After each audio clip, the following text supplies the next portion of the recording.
Baik, sebelum saya akan melanjutkan presentasi dari kelompok kami, terlebih dahulu saya akan memperkenalkan diri. Perkenalkan, nama saya Imelda Rusakila, kelas 4C3. Baik, langsung saja pada materinya, yaitu Directory Struktur Pohon.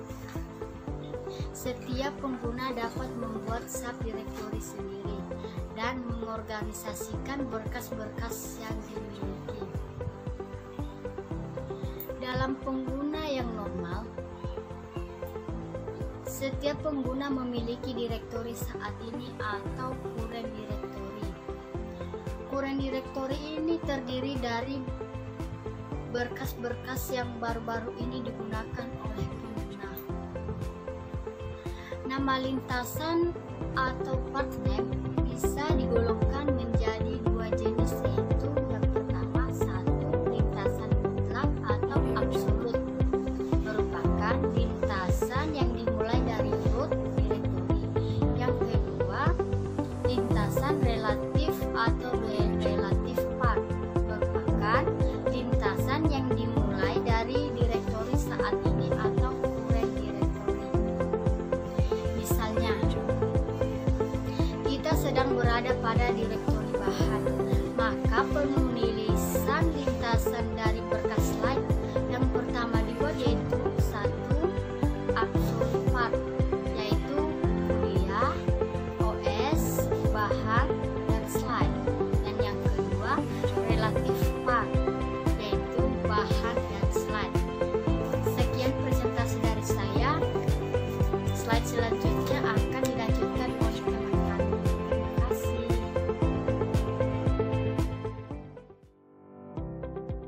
Teman-teman, saya perkenalkan, nama saya Jessica Siotang. Saya ingin mempresentasikan presentasi saya pertama tentang draft.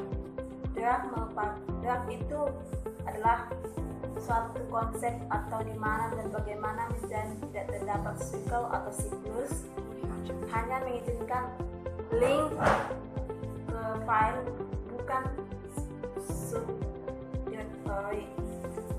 Melakukan garbage collection atau pengumpulan sampah. Setiap kali link baru ditambahkan dan menggunakan algoritma pendeteksian cycle atau siklus untuk menentukan oke atau tidaknya. Yang kedua, tentang proteksi. Proteksi adalah mekanisme sistem operasi untuk mengontrol terhadap beberapa objek yang diproteksi dalam sistem operasi. Apa yang dilakukan? Yaitu objek yang berupa perangkat keras seperti CPU, memori, disk printer, dan lain-lain, atau perangkat lunak seperti program, proses, berkas, berbasis data, dan lain-lain. Proteksi itu dilakukan oleh sebuah program yang bernama Reference Monitor. Tipe-tipe akses, beberapa tipe-tipe akses, yaitu satu, read, yang digunakan untuk membaca dari berkas. Yang kedua, write, yang digunakan untuk menulis berkas. Yang ketiga, exit, yang digunakan untuk meload berkas ke dalam memori untuk dieksekusi. Yang keempat, open, yang digunakan untuk menambah informasi ke dalam berkas yang ke berkas. 5, delete, yang digunakan untuk menghapus berkas. Yang keenam, list, yang digunakan untuk mendaftar properti dari sebuah berkas. Oke, sekarang tentang proteksi akses list dan group. Yang paling umum dan sistem proteksi ini adalah membuat akses tergantung pada identitas pengguna yang bersangkutan. Implementasi dari akses ini adalah dengan membuat akses list yang berisi keterangan setiap pengguna dan keterangan setiap berkas dari pengguna yang bersangkutan. Dalam akses list terdapat beberapa mode, yaitu terdapat beberapa mode akses, yaitu read, write, exit, ada tiga kelas user, yaitu satu akses pemilik, yang satu akses pemilik yaitu pemilik yang membuat bekas, yang kedua akses grup yaitu sekelompok pengguna yang memiliki akses yang sama terhadap sebuah bekas, yang ketiga akses publik yaitu seluruh pengguna yang terdapat dalam sistem komputer. Dengan adanya pengelompokan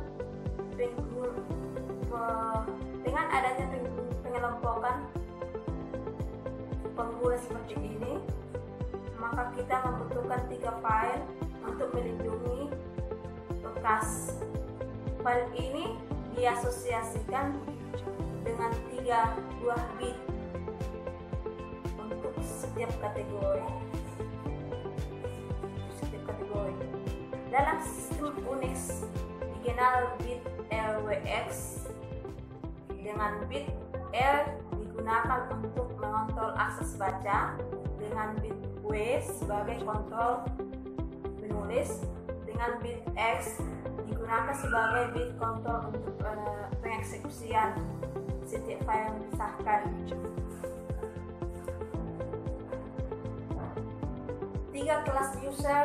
Ada tiga kelas user, yaitu satu akses publik 7 LWX sama dengan 111, B akses grup 6 LWX sama dengan 110, C akses publik 1 dengan LWX sama dengan 001. Manajer dapat membuat grup Unix dan menambahkan user untuk grup tersebut. Sekian dari saya akhiri. Selanjutnya akan dilanjutkan oleh teman saya.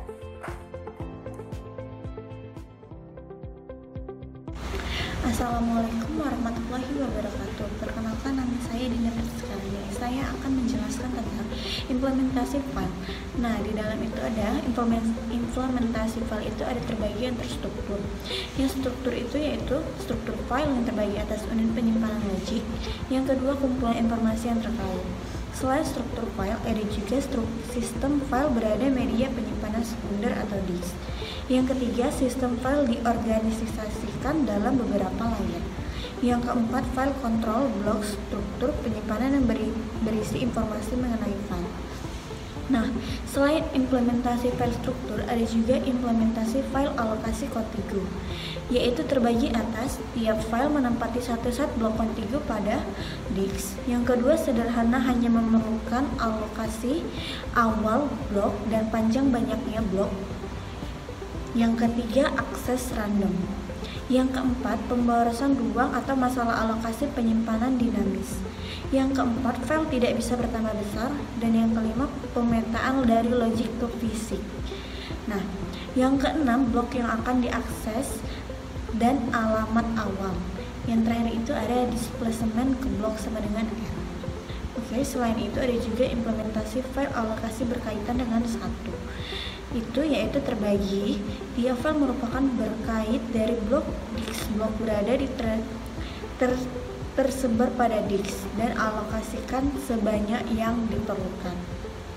Nah, selain itu ada juga implementasi file alokasi berkait dua, yaitu sederhana, hanya perlu alamat awal, dan yang kedua, sistem pengolahan ruang kosong atau tidak ada pemborosan ruang. Yang ketiga, tidak ada akses random. Beda dengan yang implementasi file alokasi kontigu. Nah, yang terakhir itu ada file allocation table fat, alokasi yang digunakan oleh MS-DOS dan OS atau DOS. Terima kasih. Sekian dari apa yang saya presentasikan. Assalamualaikum warahmatullahi wabarakatuh. Perkenalkan, nama saya Ronata Sari Nebaho, NIM 2018-020772. Di sini saya akan membahas implementasi file alokasi berindeks. Alokasi berindeks menggunakan akses langsung tanpa mengalami fragmentasi eksternal karena blok kosong pada disk dapat digunakan untuk berkas lain alokasi. Alokasi berindeks memerlukan suatu blok khusus yang berisi blok indeks. Hal ini akan merugikan jika blok indeks lebih banyak daripada pointer. Untuk alokasi berindeks 1, bawa semua pointer ke blok indeks, view logic, perlu tabel indeks, akses random, akses dinamis tanpa fragmentasi eksternal tapi memiliki overhead dari blok indeks. Selanjutnya pemetaan dari logic ke fisik dengan ukuran maksimum 256K. Sekian dari saya, jika ada tutur kata yang kurang baik mohon maaf.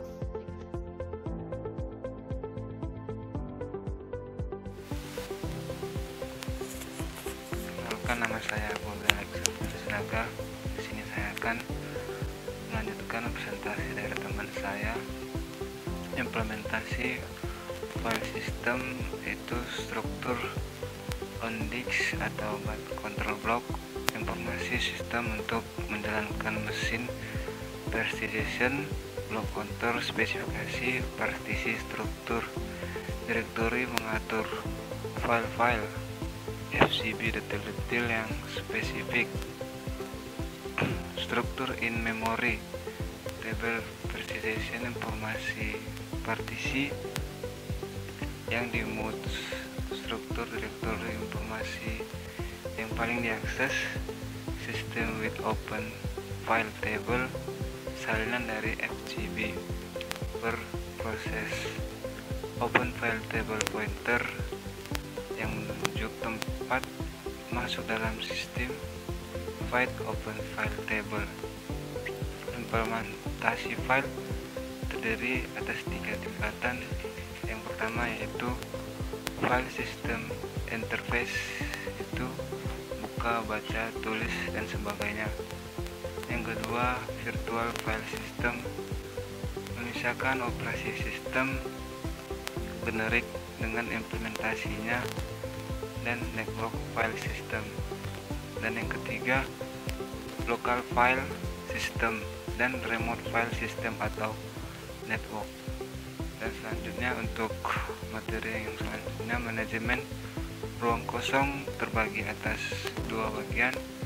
Yang pertama yaitu bit vektor, daftar ruang kosong diimplementasikan sebagai bitmap, bit vektor V, setiap bit merepresentasikan satu blok.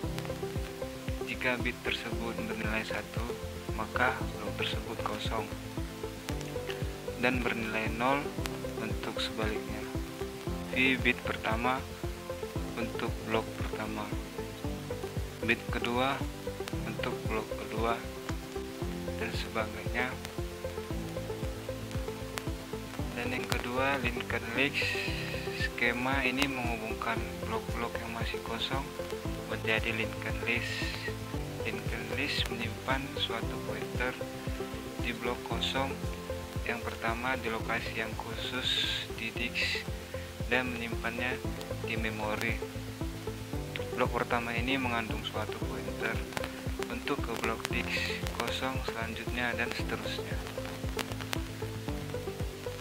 Baik, itu saja yang bisa saya sampaikan. Saya ucapkan terima kasih dan mohon maaf apabila ada kesalahan.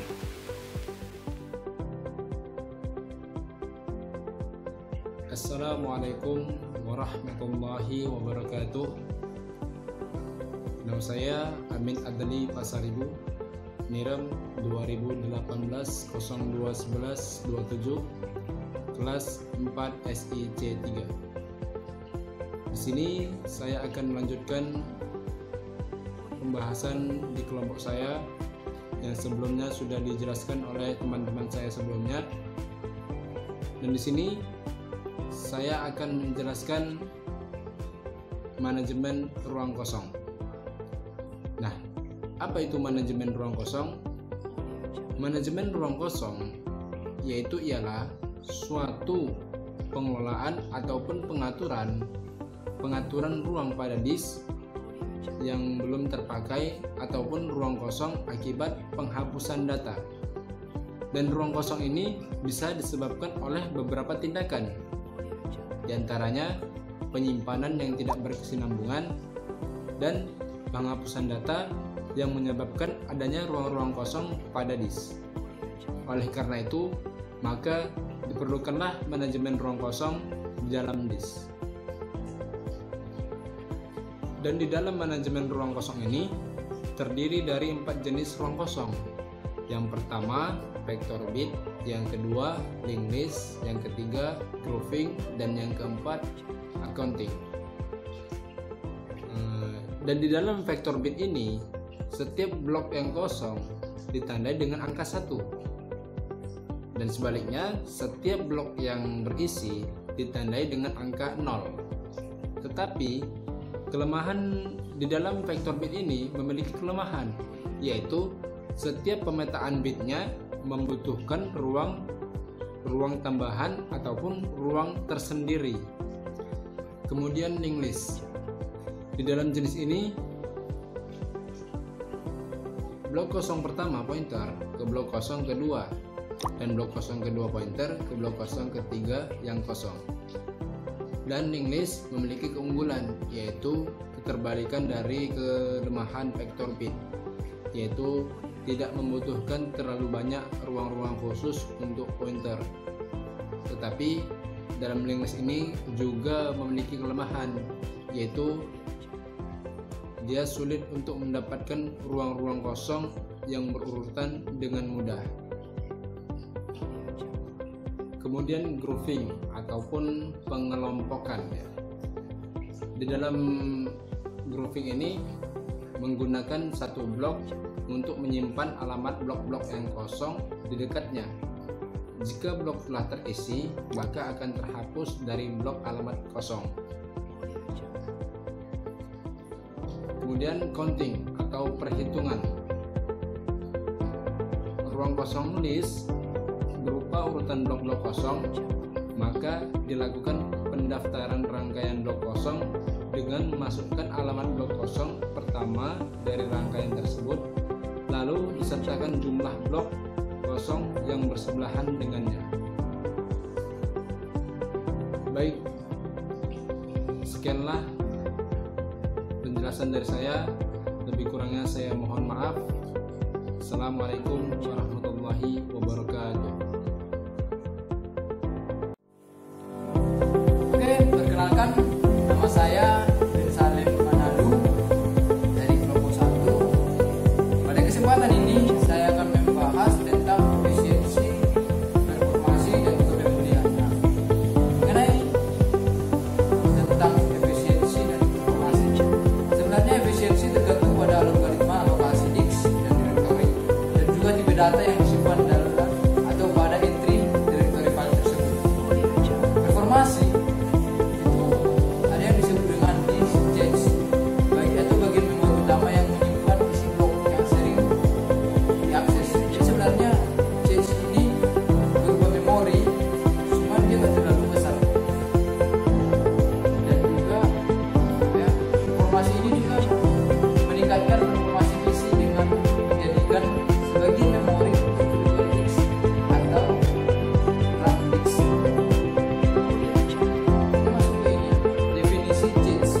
Cache dalam ilmu komputer didefinisikan sebagai komponen yang menyimpan data-data komputasi yang baru dijalankan atau dipublikasi data lain, berguna untuk menjalankan perintah di mana data dengan lebih cepat. Memori cache ini sering disebut dengan RAM cache, yaitu dapat diartikan sebuah porsi memori yang dibuat dengan kecepatan tinggi, static RAM, atau disebut dengan SRAM. Ada juga disk cache. Yang berbeda dengan memori cache, disk cache juga berpatokan pada prinsip yang sama, tetapi alih-alih menggunakan data